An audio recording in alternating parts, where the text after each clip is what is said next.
O Tanjobi omedetou gozaimasu. Isto é japonês para parabéns. O Observador faz 12 anos e, em vez de bolo, oferecemos uma visita ao Japão com a Pinto Lopes Viagens. Assine por apenas 39,90€ e habilite-se a ganhar. 12 anos a escrutinar o poder, 12 mil quilómetros para celebrar. Assine hoje em observador.pt. Arigatou. Meia-noite.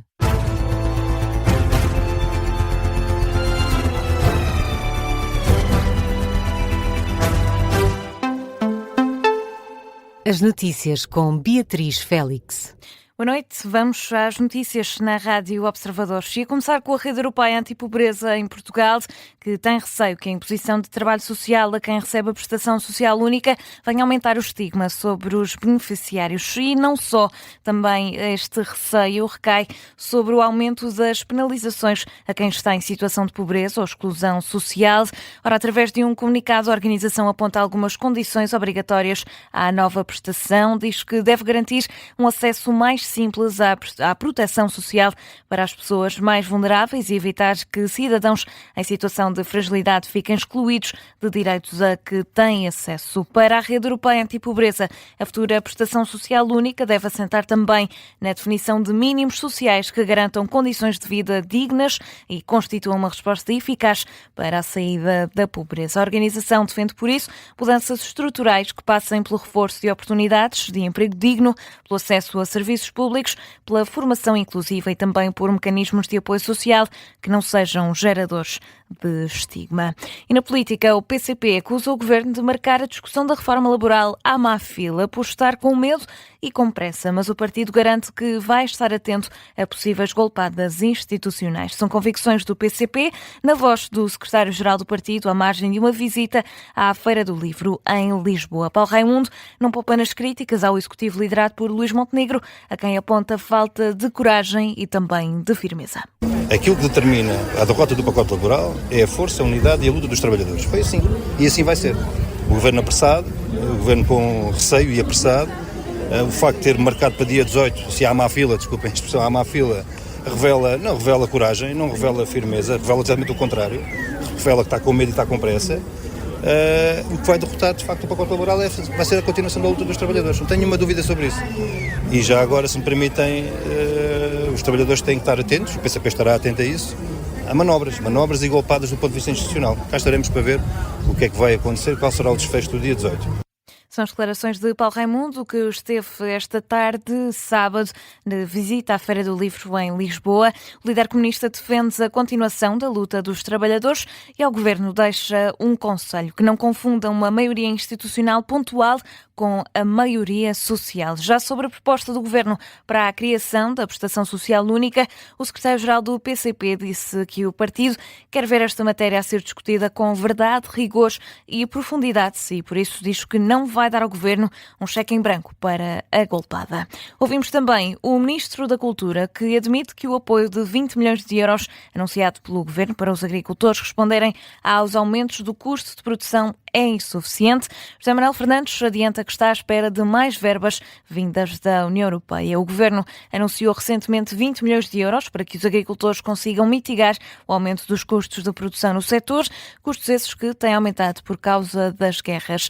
Ora, José Manuel Fernandes sublinha que Portugal, aliás, aguarda ainda o financiamento adicional da União Europeia, apoio esse que se vai juntar a estes 20 milhões de euros. Não considero que seja suficiente, porque nós não vamos dispensar o apoio que também vai vir da União Europeia, ainda não sabemos o montante, para este objetivo. E no mercado interno, sem fronteiras, é importante que soluções europeias existam para estas dificuldades que também são europeias e para não haver uma concorrência desleal. José Manuel Fernandes, na Feira Nacional da Agricultura em Santarém, esta tarde, o Ministro da Agricultura admite que há muita burocracia nos apoios, embora garanta que o Governo tem vindo a simplificar procedimentos administrativos. E ainda destaque neste jornal, edição da meia-noite, para o conflito no Médio Oriente, o Irão voltou a acusar os Estados Unidos de violar o cessar-fogo. O ministro dos Negócios Estrangeiros iraniano fala em sucessivas violações deste acordo e diz que isso é prova da falta de vontade dos Estados Unidos em reduzir o nível da tensão. O governante avisa que estas ações dos Estados Unidos vão ter consequências e que Donald Trump será apontado como responsável pelo possível escalar deste conflito. Falamos também de Gaza, que acusa Israel de incumprimento, aliás, na deslocação de doentes na passagem de Rafah. A denúncia foi feita pelo Ministério da Saúde de Gaza, que diz que Israel faltou aos compromissos relacionados com a transferência de doentes para o Egito.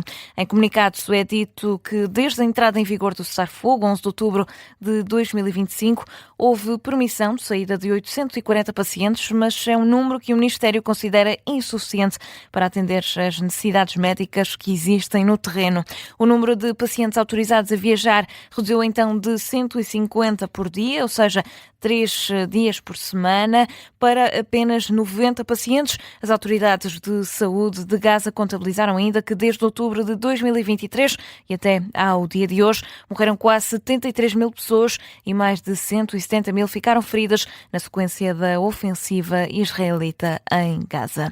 E abrimos agora espaço ao desporto, numa altura em que já se faz a contagem decrescente para o Mundial e Portugal passou no primeiro teste, venceu o Chile por 2-1. Foi com golos dos portugueses Gonçalo Guedes e Bruno Fernandes, ambos na segunda metade do jogo e com muitos sinais positivos e espaço para melhorar. É a análise que fica do selecionador nacional Roberto Martínez, que diz ter gostado da performance da seleção portuguesa, porém há erros que é preciso ajustar. Precisamos de maior eficácia na primeira parte, momentos em que faltou mais homens dentro da área. Acho que a segunda parte mostramos uma atitude de tentar ganhar o jogo, marcar 2 golos de bola corrida é um bom sinal.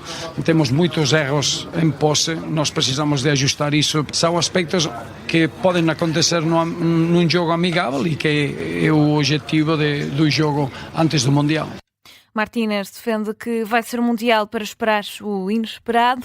O jogo ficou ainda marcado por confrontos entre os jogadores das duas equipas e que levou a expulsões de ambos os lados. Quanto ao cartão vermelho recebido por Rafael Leão, o selecionador acredita que permitiu mais duelos e mais espaço para o jogo, porém elogia a exibição de Rafael Leão e reforça que a situação serve de exemplo para aquilo que não pode acontecer. Vai ser um Mundial que precisamos de estar preparados para esperar o inesperado. O cartão vermelho chega e isso o que fez que tivéssemos 10 contra 10, mais espaço, mais duelos, que era o objetivo de jogar contra o Chile. Acho que foi um jogo para preparar contra a Colômbia muito interessante. Acho que é um sinal para não só para o Rafael, para toda a equipa. Nós temos muita vontade e gostaria de ficar primeiro com a boa disciplina do jogo posicional do Rafael, porque o Rafael fez uma época numa posição totalmente diferente e não é fácil ajustar, mas claramente é um bom exemplo para nós que não podemos entrar na frustração. São as declarações de Roberto Martínez depois do jogo amigável contra o Chile, antes de rumar para o Mundial. Mas antes disso, ainda há um outro amigável na próxima quarta-feira, este frente à Nigéria no estádio Dr. Magalhães Pessoa, em Leiria. E a poucos dias do início do campeonato, RTP, SIC e TVI confirmaram que há acordo com a FIFA para transmitir vários jogos do Mundial. Vão então ser exibidos em sinal aberto, distribuídos pelos 3 canais, que em comunicado explicam que o objetivo é amplificar a cobertura do Mundial com acesso garantido ao público português. Falamos de vários jogos em etapas fulcrais deste campeonato. Quanto a Portugal, vão ser transmitidos para já 3 jogos na fase de grupos. O jogo de estreia de Portugal frente à República Democrática do Congo vai ser transmitido pela SIC a 17 de junho, às 6 da tarde. Já no dia 23, à mesma hora, é a vez de a TVI transmitir o jogo da seleção contra o Uzbequistão. A transmissão do 3º jogo de Portugal na fase de grupos contra a Colômbia está marcado para a meia-noite, o dia 28 de junho. Fica a cargo da RTP, que vai também ser anfitriã da final do Campeonato do Mundo, já marcada para o dia 19 de julho. E a fechar este jornal, edição da meia-noite, notícia de que morreu a bailarina e atriz portuguesa Lili Neves, uma notícia que foi avançada pela Casa do Artista através de uma publicação no Facebook. Lili Neves nasceu em Molelos, no distrito de Viseu, frequentou o Conservatório Nacional e, ainda aluna, foi lá que se estreou como atriz em 1948. Fez parte de várias peças de teatro e séries de televisão, como O Tio Simplício ou O Grande Industrial, e tornou-se uma das primeiras atrizes a marcar presença na televisão portuguesa. Morreu na manhã deste sábado, aos 94 anos.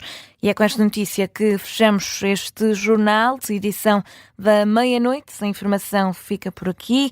Está de regresso à 00:30 com a síntese de notícias, já com a edição da jornalista Teresa Freire, que ficará a cargo desta madrugada. Da minha parte é tudo. Até lá, fique na companhia da Rádio Observador. Tenha uma boa noite.